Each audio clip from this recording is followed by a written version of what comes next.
Shalom, Assalamualaikum warahmatullahi wabarakatuh. Kami dari kelompok 10 yang beranggotakan Arifah Adlina dan Rahel Firsta akan menjelaskan tentang prinsip kerjasama, pelanggarannya, dan implikator dari jurnal percakapan dalam petualangan Sherina karya Riri Reza.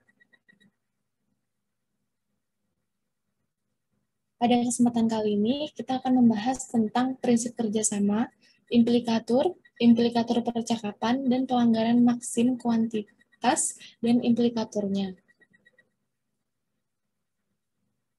Prinsip kerjasama dalam percakapan dipelopori oleh Grice. Dalam teori implikatornya, Grice mengemukakan dua subteori, yaitu mengenai makna komunikasi dan menyangkut penggunaan bahasa.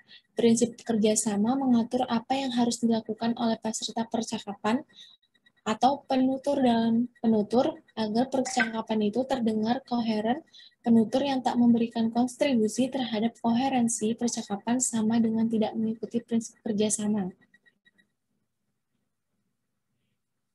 Prinsip kerjasama berbunyi, make your conversational contribution such required at the stage which is occurs by the accepted purpose and direction of the talk exchange in which you are engaged.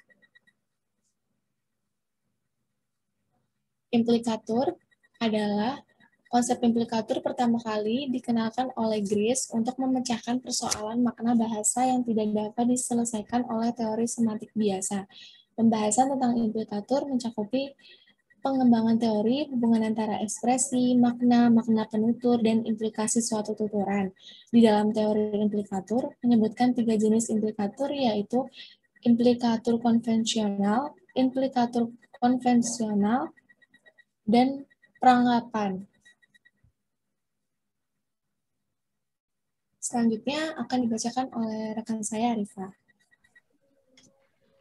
Baik, selanjutnya implikator percakapan. Implikator percakapan adalah implikasi pragmatik yang terdapat di dalam percakapan yang timbul sebagai akibat terjadinya pelanggaran prinsip percakapan. Sejalan dengan batasan tentang implikasi pragmatik, implikator percakapan itu adalah proposisi atau pernyataan implikatif, yaitu apa yang mungkin diartikan, disiratkan atau dimaksudkan oleh penutur, yang berbeda dari apa yang sebenarnya dikatakan oleh penutur di dalam suatu percakapan. Yang pertama ada data penelitian diperoleh dari film berjudul Petualangan Sherina dari kepingan VCD. Data tersebut berupa tuturan tokoh-tokoh atau pemeran film dalam berbagai adegan. Metode pengumpulan dilakukan dengan cara penyimakan, teknik rekam, transkrip, dan menganalisis data. Tahap awal kita melakukan penyimakan dengan cara mengamati langsung data-data kebahasaan yang sering dimunculkan di dalam film Petualangan Sherina, kemudian melakukan teknik rekam. Tahap selanjutnya melakukan transkrip data untuk mengetahui data-data kebahasaan yang mengandung aspek pelanggaran prinsip kerjasama dan implikator percakapan. Tahapan yang terakhir melakukan analisis data dengan cara mengklasifikasikan terkait aspek dan prinsip kerja. Metode analisis data. Dalam tahap ini, tahap yang pertama dilakukan adalah identifikasi untuk mengetahui apakah tuturan tersebut sudah memenuhi atau sesuai dengan yang dibutuhkan. Sedangkan klasifikasi dilakukan dengan memilah-milah data untuk dimasukkan sesuai kategori. Selanjutnya dilakukan tahap deskripsi, yaitu pemaparan data secara menyeluruh berdasarkan teori. Pemaparan hasil analisis data disajikan secara informal. Pemaparan data secara informal merupakan pemaparan hasil analisis data dengan menggunakan kata-kata atau kalimat yang bersifat tidak resmi atau mudah dimengerti. Ya, berikut ini hasil dari pembahasan mengenai jurnal percakapan dalam Petualangan Sherina. Yang pertama, yang kita temukan yaitu sumbangan informasi tidak seformatif yang dibutuhkan. Dalam hal ini, saya, Rahel Firsta, berperan menjadi Sherina, dan Arifah menjadi ibu. Kenapa sih ada anak yang bisa nakal banget? Oh, pasti masih mikirin teman baru kamu itu ya? Siapa namanya? Sadam. Tuturan Sherina dan Ibu terjadi saat Ibu membenahi barang-barang bekas pindahan dari rumah sebelumnya, tepatnya di kamar Sherina yang duduk di depan jendela kamarnya sambil menikmati pemandangan langit di malam hari. Dia ingin menceritakan kepada ibunya keadaan lingkungan sekolah barunya dan perkenalan dengan teman-teman barunya. Yang kedua, yaitu sumbangan informasi melebihi yang dibutuhkan. Kalau bukan keturunan, bawaan dari kecil ya? Kamu tahu, bayi lahir di dunia itu dalam keadaan bersih tanpa dosa. Jadi nggak mungkin kalau ada kenakalan bawaan dari kecil. Tuturan Sherina dan Ibu terjadi saat Ibu membenahi barang-barang bekas pindahan dari rumah sebelumnya, tepatnya di kamar Sherina yang duduk di depan jendela kamarnya, sambil menikmati pemandangan langit di malam hari.